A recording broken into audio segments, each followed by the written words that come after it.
90% of Harvard students get this question wrong. If the cost of a bat and a baseball combined is $1.10 and the bat costs $1 more than the ball, how much is the ball? We can create a system of equations where the cost of the bat is represented by A and the cost of the baseball is represented by B. This means that A plus B equals $1.10 since the cost of a bat and a baseball combined is $1.10. We're told that the bat costs $1 more than the ball, so A must equal $1 plus B. To find the cost of the ball, we're gonna have to solve for B by first substituting $1 plus B for A in the first equation to get $1 plus B equals $1.10. Now, we can actually solve for B by first subtracting $1 on both sides. On the left side, the $1 cancel out and B plus B is 2B. On the right side, after subtracting, we get 10 cents. We just need to divide both sides by 2 to see that B equals 5 cents. Therefore, the cost of the ball must be 5 cents.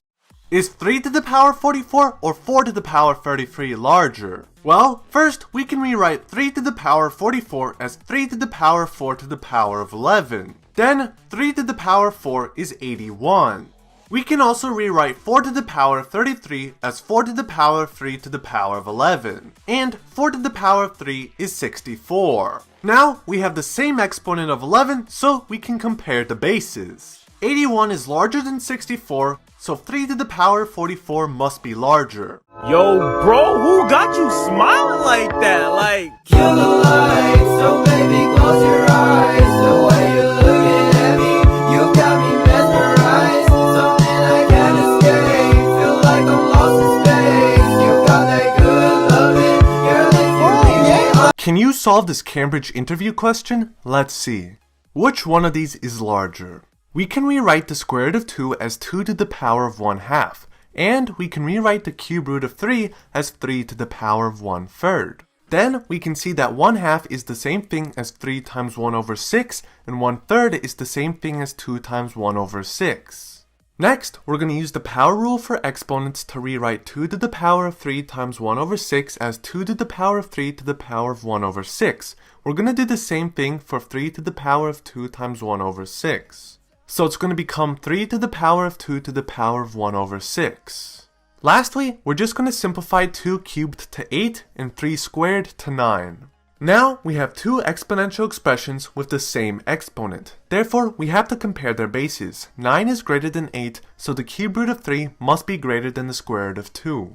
Here's a math trick that can save you a lot of time on the SAT. What is the sum of the solutions to the given equation? First, let's subtract 2x from both sides of the equation and 1 from both sides of the equation. After subtracting, we end up with x squared minus 16x plus 39 equals 0. Notice that the result is a quadratic in standard form, and remember that we're looking for the sum of the solutions. In this situation, do not solve for x. Instead, because we have a quadratic in standard form and we're looking for the sum of the solutions, we can use the formula negative b over a. B in this case is negative 16 and a is 1. This simplifies to 16, so D, 16 is the correct answer. This math problem from China is stumping the internet. Watch until the end to see why. In the first equation, 3 pairs of shoes equals 30. Therefore, 1 pair of shoes must equal 10, since 10 plus 10 plus 10 equals 30. In the second equation, we have a pair of shoes, so 10, and 2 cats with whistles, so 2c. Therefore, 10 plus 2c equals 20, 2c equals 10, and c equals 5. So a cat with a whistle equals 5. In the third equation, we have a cat with a whistle, so 5, and 2 pairs of whistles, so 2w. Therefore, 5 plus 2w equals 13, 2w equals 8, and w equals 4. Thus, we can see that a pair of whistles equals 4, and 1 whistle equals 2. In the last equation, we have a pair of shoes, so 10. Then, notice we have a cat with no whistle. Remember that a cat with a whistle has a value of 5, and 1 whistle has a value of 2. Therefore, 5 minus 2 must be the value of a cat with no whistle. Then we have 1 whistle, so 2. 5 minus 2 is 3, 3 times 2 is 6, 10 plus 6 is 16, so 16 must be the value of the question mark. Can you solve this MIT entrance exam problem from 1869? Simplify to lowest terms, and we have this expression. First, we can factor x cubed from the numerator to end up with x cubed times the factor x cubed plus a squared y. In the denominator, we can rewrite x to the power of 6 as x cubed to the power of 2. We can also rewrite a to the 4th times y squared as a to the power of 2 times y and then raise the term to the power of 2. Now notice that we have a difference of squares in the denominator. So we can rewrite it as the factor x cubed plus a squared y times the factor x cubed minus a squared y. We can cancel out the x cubed plus a squared y's in the numerator and denominator, so we will end up with x cubed over x cubed minus a squared y. If you don't know how to find the answer to this question, then you need to start studying for the SAT immediately. If the square root of x plus the square root of 9 equals the square root of 64, what is the value of x? The square root of 9 is 3, and the square root of 64 is 8. Now, you can easily see that x has to be 25 because the square root of 25 is 5, and 5 plus 3 is 8. Therefore, C, 25 is the correct answer. Shall we see this bitch? Machiavelli. Bitches come and go, bro. But you know I stay. Bitches come and go. The SAT made the last question of this no calculator section too easy. If a equals 5 times the square root of 2 and 2a equals the square root of 2x, what is the value of x? Let's first substitute 5 times the square root of 2 for a and 2a equals the square root of 2x to end up with 2 times 5 times the square root of 2 equals the square root of 2x. Now, let's just solve for x by first squaring both sides of the equation. 2 times 5 is 10, and 10 squared is 100. The square root of 2 squared is just 2.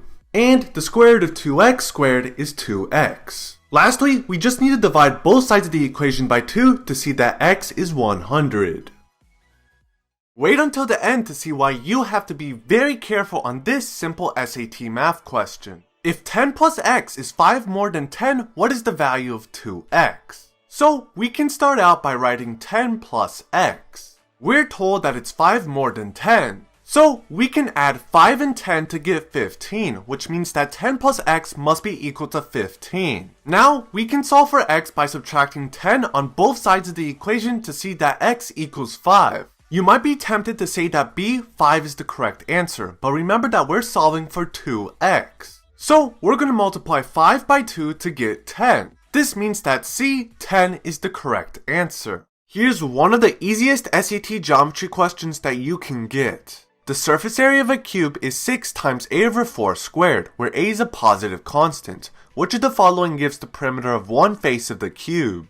Remember that a cube has 6 faces, so that's why we're multiplying a over 4 squared by 6. Also remember that each face in a cube is a square, which means that each side of a face in a cube must have the same length.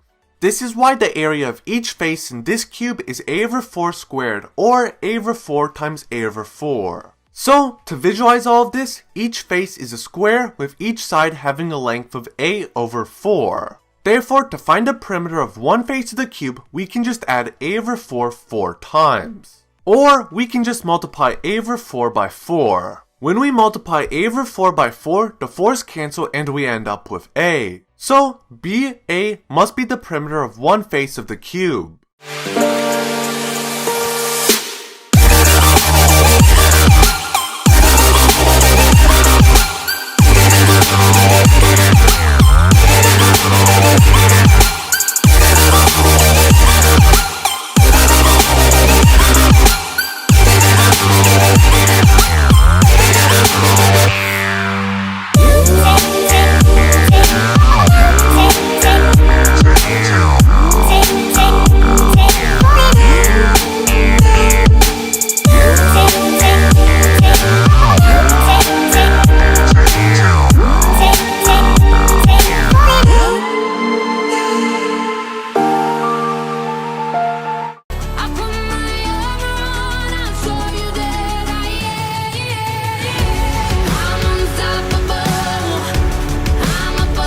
This strategy can save you so much time on the SAT. What are all values of x that satisfy the given equation? Don't solve for x. Instead, let's substitute these values for x in the equation and see if they make the equation true. So let's first substitute 1 for x to end up with the square root of 4 times 1 equals 1 minus 3. 4 times 1 is 4 and 1 minus 3 is negative 2. And the square root of 4 is 2, which is not equal to negative 2. So 1 is not a possible value of x. Now, let's substitute 9 for x to end up with the square root of 4 times 9 equals 9 minus 3. 4 times 9 is 36, and 9 minus 3 is 6. And the square root of 36 is 6. 6 equals 6 is a true statement, so 9 is a possible value of x. Therefore, B, 2 only, is the correct answer. Here's one of the toughest SAT geometry questions that you can get. In quadrilateral ABCD above, line segments AD and BC are parallel, and the length of CD equals 1/2 of the length of AB. What is the measure of angle B?